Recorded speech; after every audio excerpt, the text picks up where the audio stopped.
You know how sometimes you think you've had a really good idea and then it turns out you're actually just a bit of a fud? Well, something I've been trying to do for ages now is to brass neck it into things like press screenings or advanced screenings or the like. I thought, whoa, if I can get a review up first or at least early, then maybe I'll finally upload a video that gets more than like 10 views. And after months and months of using social media connections, sending out dozens if not hundreds of emails, contacting marketing companies, PR companies, people who do the press for movies, I finally got a bite and I managed to bam my way into a screening of the Purge election year. And I thought, sweet, that doesn't come out here for like another month. And then after I edited my review, I realised that this came out in the States over a month ago. And, well...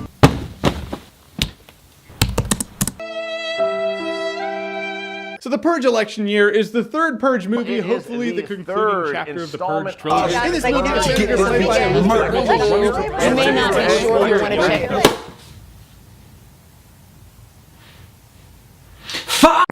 Alright, so the Purge becomes real and you can do anything you want. What do? Have a think about it. Well, I know what I'm doing for sure. Number one, I'm going to the flat above mine and I'm finding whatever pair of lead weight moon boots they insist on walking about at 7 AM every morning, and it is going right up their arsehole. Number two, I'm going to go to Tesco and I'm going to find every drop of Diet Coke and Pepsi Max I can get my hands on, because sure, 2 of these bad boys for £2 isn't bad, but everything tastes so much better when it's free.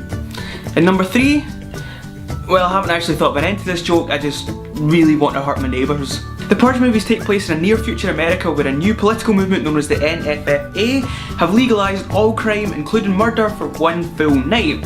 Which, obviously, we know is absolutely ridiculous, because there's no way that somebody could suggest something so crazy and still be taken seriously as a politician, right?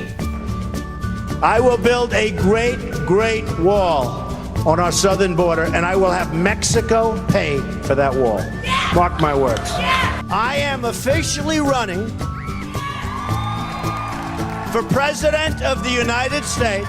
President of the United States. The Purge election year seems to be a direct sequel to the Purge Anarchy, as it follows the story of Frank Grillo's Leo Barnes, who was the star of Anarchy and is now the head of security detail for a senator and presidential candidate played by Elizabeth Mitchell.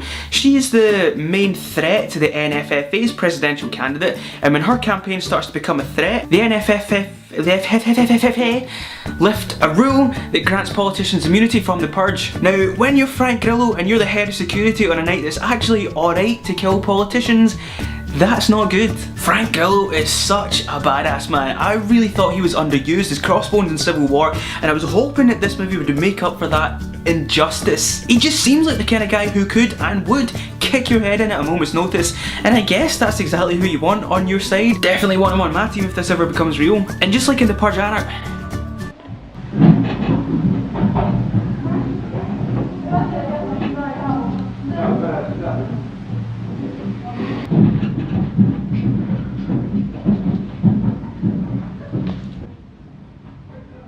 I'm gonna fucking kill them. And just like the Purge Anarchy, Grillo is definitely the highlight of the movie, and while there's not much depth to his character, he makes for a compelling lead both in and out of the violent scenes. However, the senator that he's protecting seems to be in a completely different movie for at least the first half. She seems to have zero concern for getting killed and just plods along while Frank Grillo continuously tries to rush her to safety. I mean, there's literally a team of paramilitary people that storm her house and they're taking sniper shots at her from across the street, and she's just like, whatever. These paramilitary guys though, like, I don't know who designed the costumes, but it looks like they just googled bad guy and followed whatever showed up. They've got like actual swastikas covering every square inch of their costume, and they're all just covered in tattoos. I mean, like facial tattoos that just look like when you leave a toddler alone with a pen. I think one of them literally had a tattoo of an AK-47 on his cheek. I mean, do you think at some point they were just like, guys, look, we've got a scene where they're shooting at our protagonists from across the street. Do we think that's enough to establish them as the bad guys? Oh, definitely not. Let's just chuck a bunch of swastikas and guns on there to make things really clear. Oh yeah. So Leo and the Senator go on the run for the night, and along the way encounter some mad characters out enjoying their Purge night. Probably the most ridiculous of which is the leader of a gang of girls who are determined to break into the shop of Joe Dixon, played by Mykelti Williamson. More on him later. I won't spoil the ridiculous reason they're at that place in particular, and especially the leader's motivation, but she is bananas, like comically so. She spends the whole time looking up at the camera like an actual caricature of a crazy person, and she talks like this for the full goddamn movie.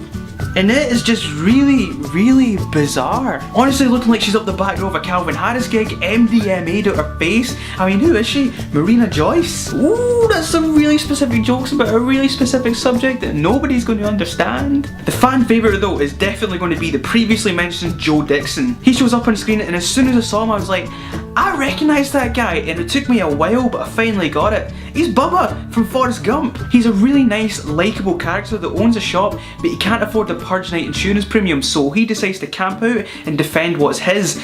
And he has some of the best lines that have ever existed in cinema. I am not joking. Literally has crackers like... Warning, the following review features impressions performed neither by a professional or under the supervision of professionals. Accordingly, YouTube and the producers must insist that no one attempt to recreate or reenact any impression or impersonation performed in this show. I'm not a racist, just really, really bad at accents. Literally has crackers like, it's Purge night, you don't sneak up on black people.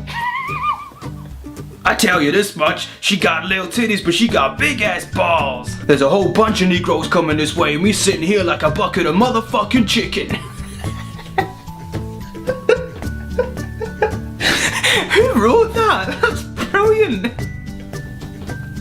That's genius. Ooh, and sure, that is funny, but